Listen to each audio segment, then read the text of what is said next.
Hello everyone, હું ફરીથી આવી ગયો છું એક નાનકડો વિડીયો લઈને। હવે આ ટ્રેનિંગ વિડીયોની અંદર આપણે શીખીશું કે મિક્સ પરચેઝની એન્ટ્રી આપણે કઈ રીતે કરી શકીએ। તો તે માટે આપણે જઈશું પરચેઝ મેનુની અંદર। પરચેઝ મેનુમાં મિક્સ પરચેઝમાં તમે ફરીથી જોઈ શકો છો એડ ન્યૂ અને વ્યૂની અંદર જશો એટલે તમારી જે પણ એન્ટ્રીઓ કરી છે તેની ડિટેલ્સ તમને જોવા મળશે અને એડ ન્યૂ પર ક્લિક કરશો એટલે તમને નવી એન્ટ્રી કઈ રીતે કરવાની છે એ આપણે બતાવીએ।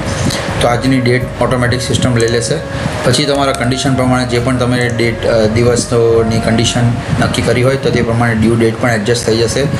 પાર્ટી નેમ તમે અહીંયાથી સિલેક્ટ કરી શકો। જો તમારી પાસે પાર્ટી નહીં હોય તો તમે ડાયરેક્ટલી અહીંયા એડ ન્યૂ કરીને પણ ડિટેલ નાખીને સબમિટ કરી શકો છો। તો અહીંયાથી આપણે સિલેક્ટ કરી લઈએ। બ્રોકર્સની ડિટેલ મેં તમને બતાવી છે આગળના વિડીયોની અંદર, તો બ્રોકરની ડિટેલ્સ પણ આ રીતે નાખવાની છે। કન્વર્ઝન ડેટ તમે જે રીતે જે અમાઉન્ટ હશે કન્વર્ઝન 90 છે, 91 છે, જે હશે તે તમે અહીંયા ટાઈપ કરી શકો છો। લોકેશન એનો ટાઈપ કરી શકો છો। Plus stock ID. હવે સ્ટોક આઈડી તમારે મિક્સમાં પરચેસ કરવો છે તો મિક્સમાં તમે નવા સ્ટોક પરચેસની એન્ટ્રી કરી શકો છો। તો મિક્સ 50 સાઇઝ તમે કંઈ પણ નાખી શકો છો જે પ્રમાણે તમારી એની અંદર હોય છે ડિટેલ્સની અંદર। પીસીસ, કેરેટ, પછી તમે શેપ પણ અહીંયાથી સિલેક્ટ કરી શકો છો। હાર્ડ શેપ, કલર તમે જે રીતે સિલેક્ટ કરવા માંગો છો, ક્લેરિટી, VVS1, VVS2, રેટ પણ તમે અહીંયાથી એન્ટર કર્યો। -1, -2, -3 પણ નાખી શકો છો। કન્વર્ઝન રેટ આપણે અહીંયા નાખીશું તો તમે કન્વર્ઝન રેટમાં રૂપીઝમાં અને ડોલરમાં બંનેમાં અમાઉન્ટ આવી ગઈ છે।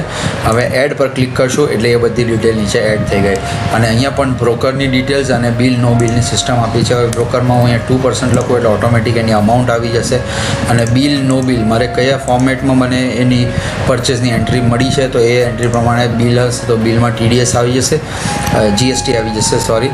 તો આ ડિટેલ્સ કરીને રાઉન્ડ ઓફનો પણ ઓપ્શન છે જેનો આપણે ઉપયોગ કરીશું। પોઈન્ટ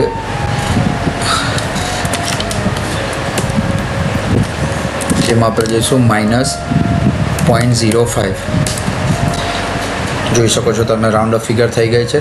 અને રિમાર્કમાં પણ તમે જે તમારી રિમાર્ક નાખવાની હોય તો તે તમે અહીંયા રિમાર્ક નાખી શકો છો। મેં ડમી એન્ટ્રી નાખી છે અને જેવું સબમિટ કરીશ એટલે મિક્સ પરચેસની અંદર સબમિટ થઈ ગયું। હવે વ્યૂમાં જઈશ અને વ્યૂમાં જઈને હું મારી ડિટેલ્સ જોઈ શકું છું। મિક્સ 50ની એન્ટ્રી અહીંયા મને દેખાઈ જશે અને એક સરસ ફેસિલિટી પણ અહીંયા આપી છે જેમાં તમે એડિટ પણ અહીંથી કરી શકો છો અને ડિલીટ પણ અહીંયાથી કરી શકો છો। તો આ એક નાનકડો વિડીયો હતો જેમાં મિક્સ પરચેસની એન્ટ્રી કઈ રીતે કરી શકાય તેની પૂરેપૂરી ડિટેલ્સ તમને અહીંયા આપવાની અમે કોશિશ કરી છે। તો આઈ હોપ તમને આ વિડીયોમાં સમજમાં આવી ગયો હશે। હવે મળીએ આપણે નેક્સ્ટ વિડીયોની અંદર કંઈક નવું શીખવા માટે। Thank you very much.